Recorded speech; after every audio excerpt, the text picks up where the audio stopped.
नमस्कार बच्चों, आज हमारा टॉपिक है। आज हम व्याकरण का टॉपिक पढ़ने जा रहे हैं संधि। संधि में हमने कल पढ़ा था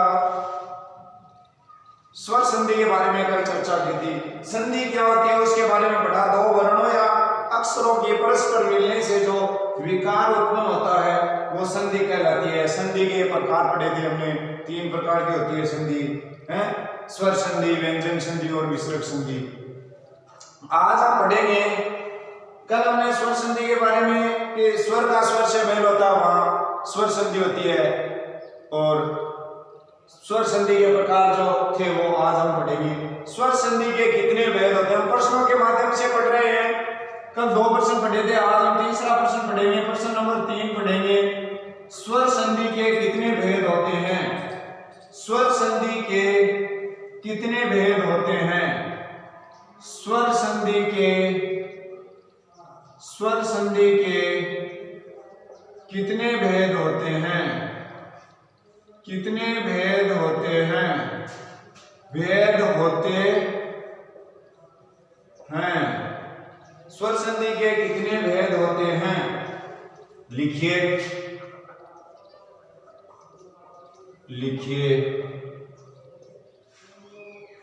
उत्तर लिखेंगे इसका हम स्वर संधि। पहले तो हमने जो पढ़ा था कि स्वर संधि जहां स्वर का स्वर से मेल होता है और उसके बाद में विकार उत्पन्न होता है वहां स्वर संधि होती है। अब स्वर संधि के भेद, तो स्वर संधि है वो 5 प्रकार की होती है। स्वर संधि के 5 भेद होते हैं। स्वर संधि के 5 भेद होते हैं। 5 भेद होते हैं। कौन कौन से स्वर संधि के 5 भेद होते हैं? कौन कौन से बच्चों? सबसे पहले दीर्घ संधि, नोट करते जाएंगे मेरे साथ साथ। दीर्घ संधि,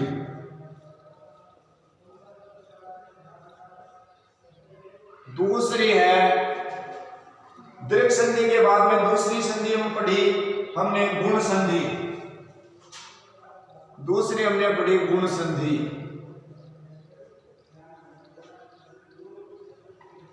तीसरी हमने पढ़ी वृद्धि संधि। तीसरी हमने पढ़ी वृद्धि संधि। वृद्धि संधि,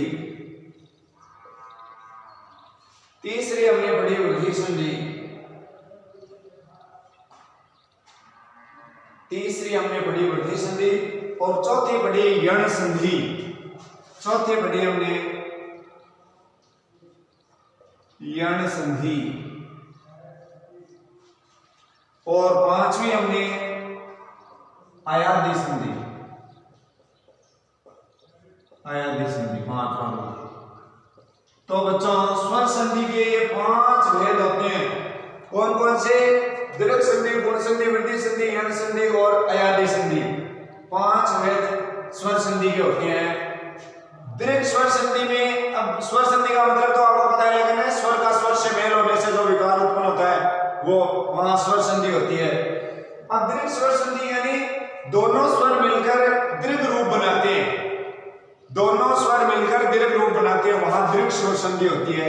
गुण स्वर संधि में क्या होता है आपको बताया हुआ मैंने बताया था आपको तरीका कि 2 जैसे ए और ओ की मात्राएं आएंगी उन पर, यानी बीच वाले वर्ण पर एक मात्रा होगी। गुण संधि का ये गुण है बच्चों।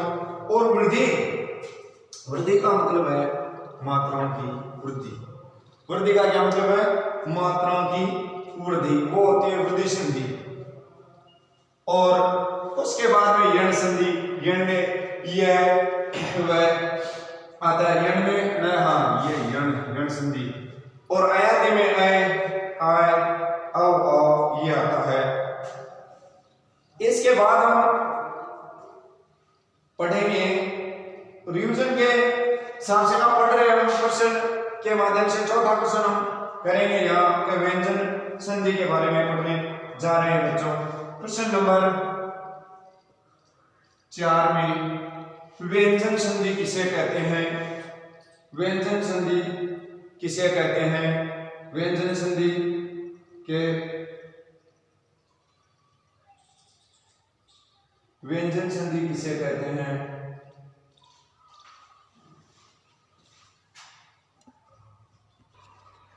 हाँ, अगला प्रश्न है, लिखेंगे बच्चे व्यंजन संधि की साधारण परिभाषा दीजिए, यानी व्यंजन संधि को उदाहरण से परिभाषित कीजिए।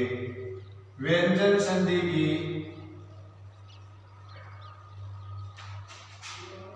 साधारण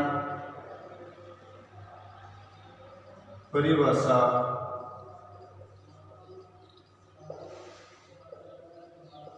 दीजिए। उत्तर लिखेंगे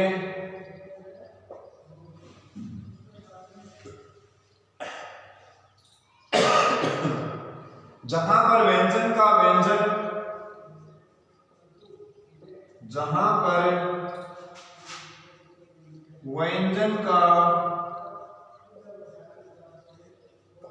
व्यंजन अथवा स्वर से मेल होता है, अथवा स्वर से मेल होता है, वहां व्यंजन संधि होती है। विसर्ग का नाम है स्वर का, वहां व्यंजन संधि होती है। उदाहरण के रूप में लेंगे इसका, जैसे जगत जोड़ ईश, यानी व्यंजन का व्यंजन जगत जोड़ ईश, तय का दय बन जाएगा तो जगदीश हो जाएगा, जगदीश हो गया। फिर है ऐसे उदाहरण ले लेते हैं हम, ये व्यंजन संधि का हो गया, व्यंजन संधि।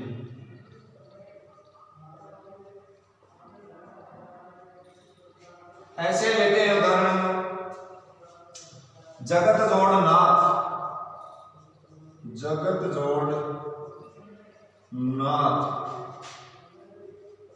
शब्द बन जाएगा जगन्नाथ, व्यंजन संधि।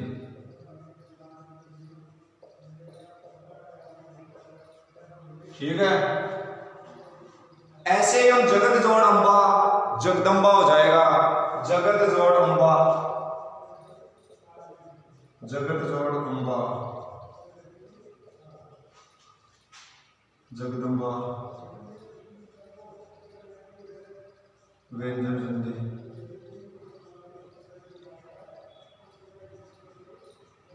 ऐसे ही वाक जोड़ ईश, वाक जोड़ ईश,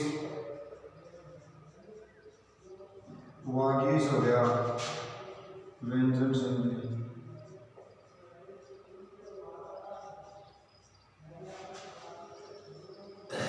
इस प्रकार हमने स्वर और व्यंजन संधि, स्वर संधि के पांचों भेद और व्यंजन संधि को हमने पढ़ा है बच्चों। क्या व्यंजन का व्यंजन से, यानी स्वर तो वो सिर्फ 11 स्वर है, उनका आपस में मेल होता है तब कोई विकार होता है, वहां स्वर संधि होती है। उसके बाद देखो व्यंजन का व्यंजन से या व्यंजन का स्वर से, यानी हम जब संधि विच्छेद करते हैं, जैसे ये संधि विच्छेद किया हुआ है यहाँ पर, तो प्रथम का आखिरी व्यंजन है और दूसरे का पहला क्या है, स्वर है, तो यहाँ व्यंजन का स्वर से मेल हो रहा है बच्चों। ऐसे ही देखो स्वर संधि में हम ले लेते हैं, विद्यालय शब्द है, विद्या जोड़ आलय, यहां विद्या, विद्या आ गया ना, आ और आ दोनों स्वर हो गए, दोनों स्वरों के मेल के बाद में विद्यालय बन गया, विद्यालय बन गया। यानी यहां दोनों स्वर हुए और इसमें दोनों एक स्वर, एक व्यंजन है और एक स्वर है, यानी स्वर का स्वर से मेल होने पे जो विकार उत्पन्न होता है वहां स्वर संधि या वो स्वर संधि कहलाती है। और जहां पर व्यंजन के साथ में, व्यंजन का या व्यंजन के साथ में स्वर का मेल होता है, वहां पर व्यंजन संधि होती है, विकार पैदा करते हैं, वो व्यंजन संधि कहलाती है। ऐसे ही हम पढ़ेंगे विसर्ग संधि को उदाहरण सहित परिभाषित कीजिए। तीसरा हम पढ़ेंगे विसर्ग संधि को उदाहरण सहित। प्रश्न नंबर 5 के माध्यम से विसर्ग संधि को उदाहरण सहित परिभाषित कीजिए। उदाहरण सहित परिभाषित कीजिए। उत्तर लिखेंगे बच्चे।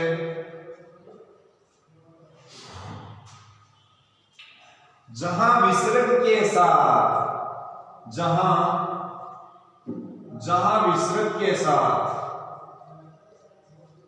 जहां विसर्ग के साथ,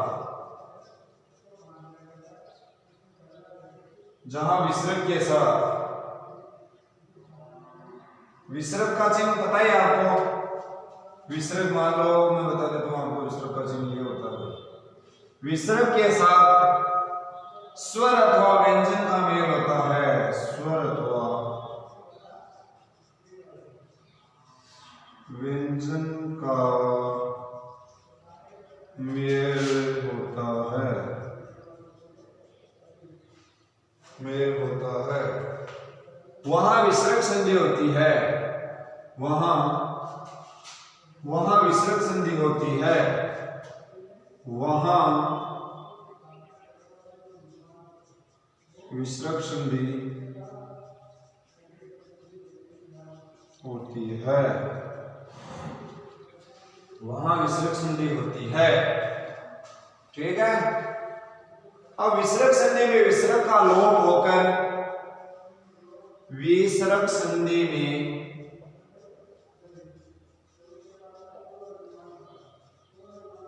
विसर्ग का लोप होकर, विसर्ग का लोप होकर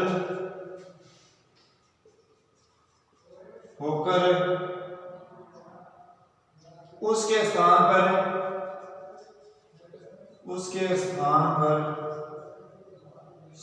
पर कोई नया वर्ण आ जाता है। कोई नया वर्ण आ जाता है। जैसे उदाहरण है, जैसे नी है जोड़ कपट, नी है जोड़ कपट, शब्द क्या बन गया? निष्कपट।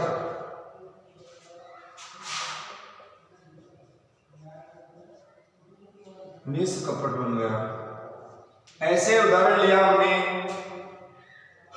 अधः जोड़ गति, अधः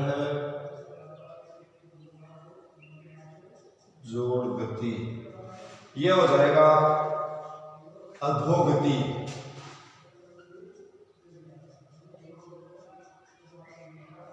अधोगति। ठीक है। तो बच्चों आज हमने तीनों संधियों के बारे में परिचय किया है, तीनों का। अब हम बाकी जो समास है या संधि के, आप लोग तो संधि के कल संधि के कुछ उदाहरण लेके आएंगे, उनकी से हम अभ्यास करेंगे। ये नोट कर लो आप सब।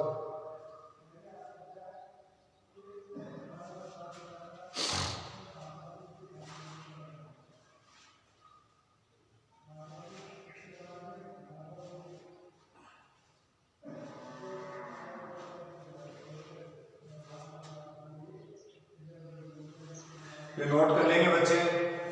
आज हम इतना पढ़ेंगे, कल इन सभी संधियों के उदाहरण लेके आएंगे और कुछ अभ्यास करेंगे। धन्यवाद बच्चों।